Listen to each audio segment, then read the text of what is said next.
اللہ نے بتا دیا کہ اسلام کے جتنے احکامات ہیں سارے صحیح ہیں، کوئی ایک حکم ایسا نہیں دکھا سکتے جو غلط ہو، جو انسانی فطرت کو اپیل نہ کرتا ہو۔ اور دوسری چیز اللہ نے بتا دی کہ وہ حکم بھی آسان ہوں گے، ما جعل علیکم فی الدین من حرج، قرآن کی اس صریح آیت ہے، اللہ نے تمہارے لیے تمہارے دین میں من حرج، من کا لفظ بھی تعمیم کے لیے اور حرجن میں تنوین بھی تعمیم کے لیے، کسی بھی قسم کی کوئی ذرا سی بھی تنگی نہیں رکھی تمہارے دین میں۔ ہمیں جو تنگی محسوس ہو رہی ہے وہ ہمارے اپنے کرتوتوں کی وجہ سے ہوتی ہے، اللہ نے نہیں رکھی۔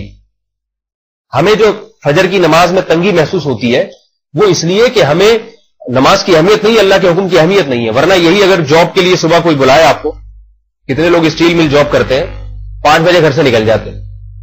تنگی جب ہوتی جب حکم یہ ہوتا کہ رات کو سو 4 بجے اور اٹھو 5 بجے، 1 گھنٹے سے زیادہ سونے کی اجازت نہیں ہے، پھر تنگی ہوتی ہے۔ رات اتنی لمبی اللہ نے بنا دی، کہا جلدی سو جاؤ، صبح جلدی اٹھ جاؤ، نیند پوری کر لو۔ نیند پوری کرنے کی اجازت نہ ہوتی پھر یہ تنگی، اس سے صحت برباد ہونا شروع ہو جاتی، بڑی مشکل میں تھوڑے دنوں میں ڈپریشن کے مریض بننا شروع ہو جاتے۔ جتنے نمازی ہوتے سارے بلڈ پریشر کے بھی مریض ہوتے ساتھ ساتھ، نیند کسی کی بھی پوری نہیں ہوتی۔ اللہ نے نمازوں کی ٹائمنگ ایسے رکھی کوئی سو سکتے ہوتے۔ پھر فجر اور ظہر میں بہت لمبا وقفہ رکھ دیا کیونکہ یہ کمانے کا وقت ہوتا ہے، کمانے کا وقت ہوتا ہے۔ مغرب عشاء میں اتنا نہیں ہے، فجر ظہر میں زیادہ ہے۔ تو پورے انسانوں کو دیکھ کے ہر لحاظ سے کامل اور جامع دین بنا کر ہمیں دیا گیا، کیونکہ خالق کا بنایا ہوا دین، اس میں حکم دے دیا کہ پانی سے وضو کرو۔ یہ بھی اللہ کہہ سکتے تھے 5 ٹائم غسل کر کے نماز پڑھو، اس میں تنگی ہو جاتی ہے۔ حکم دے دیا کہ غسل تو بس جنابت کے وقت کرو اور ہفتے میں 1 دفعہ غسل کرو، اور وضو جو ہے 5 ٹائم کر لو، اور وہ بھی اگر وضو باقی ہے تو 5 ٹائم کرنے کی بھی ضرورت نہیں۔ 5 ٹائم نمازی لوگ وضو کرتے نہیں کرتے، کتنے آرام سے۔ اگر تنگی ہوتی، حرج ہوتا تو یہ وضو کا عمل ناممکن ہو جاتا ہے ان کے لیے۔ اور وضو کے لیے پانی نہیں ہے، بیمار ہونے کا خطرہ ہے، تو مٹی پہ ہاتھ مار کے تیمم کر لو۔ اسی کو فرمایا ما جعل علیکم فی الدین من حرج، کسی بھی قسم کی کوئی ٹینشن، کوئی تنگی والا معاملہ نہیں ہے تمہارے ساتھ، بہت آسان دین پیش کر دیا ہم نے۔ تو اب دیکھو اللہ تعالی نے 2 باتیں بتائی ہیں پورے دین کا خلاصہ۔ ایک تو یہ کہ میں کسی غلط بات کا تمہیں حکم بولیے بھائی نہیں دوں، غلط بات کا حکم نہیں، ساری باتیں صحیح۔ آپ شریعت کے ایک ایک حکم کو میں بھی تفصیل نہیں ہے، وقت نہیں ہے میں بتاتا، کسی بھی حکم کو کہیں سے بھی اٹھا کے دیکھ لیں، اتنا بہترین اتنا بہترین۔ دیکھیں اگر حکم ہوتا کہ والدین کے ساتھ حسن سلوک نہ کرو، یہ غلط حکم ہو جاتا نہیں ہو جاتا؟ اگرچہ اللہ کی طرف سے ہوتا تو ماننا یہ بھی پڑتا ہمیں، اللہ پہلے والدین بعد میں، لیکن ہم کہتے ہیں اللہ جنہوں نے پال پوس کے بڑا کیا تو انہی کے ساتھ، لیکن اللہ نے کہا نہیں، جنہوں نے پال پوس کے بڑا کیا سب سے پہلے انہی کا حق ہے، اس مخلوق میں والدین سے بڑا حق کسی کا بھی نہیں۔ تو یہ فطرت کے موافق حکم ہے۔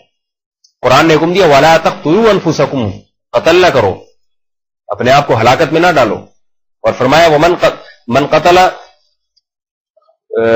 قتل نفسا بغیر نفس، کسی نے کسی معصوم جان کو ہلاک کر دیا فکأنما قتل الناس جميعا، ایسے جیسے ساری انسانیت کو ہلاک کر دیا، اس قتل سے روکا اللہ تعالیٰ نے۔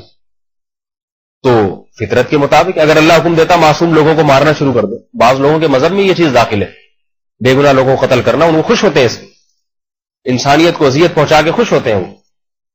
تو ایک ایک حکم کو، طہارت کا حکم دیا، گندگی کا نہیں دیا۔ ہندوؤں کے ہاں پیشاب میں بچے کی، جب بچہ پیدا ہوتا ہے پیشاب کی چھینٹیں ماری جاتی، ہمارے ہاں کیا کیا جاتا ہے؟ بچے کو نہلایا جاتا ہے، ہوتا نہیں ہوتا؟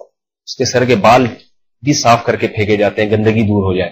تو یہ اب کون سا حکم سمجھ میں آ رہا ہے؟ بھائی نہلانے والا اچھا ہے، گندگی والا اچھا نہیں، فطرت کہتی ہے غلط۔ تو اور بہت سارے احکامات آپ دیکھ لیں۔ تو میرے بھائی اسی طرح ہاں ایک تو یہ میں نے آپ کو بتایا کہ اللہ نے فرمایا غلط بات کا حکم نہیں ہے، دوسرا کیا فرمایا؟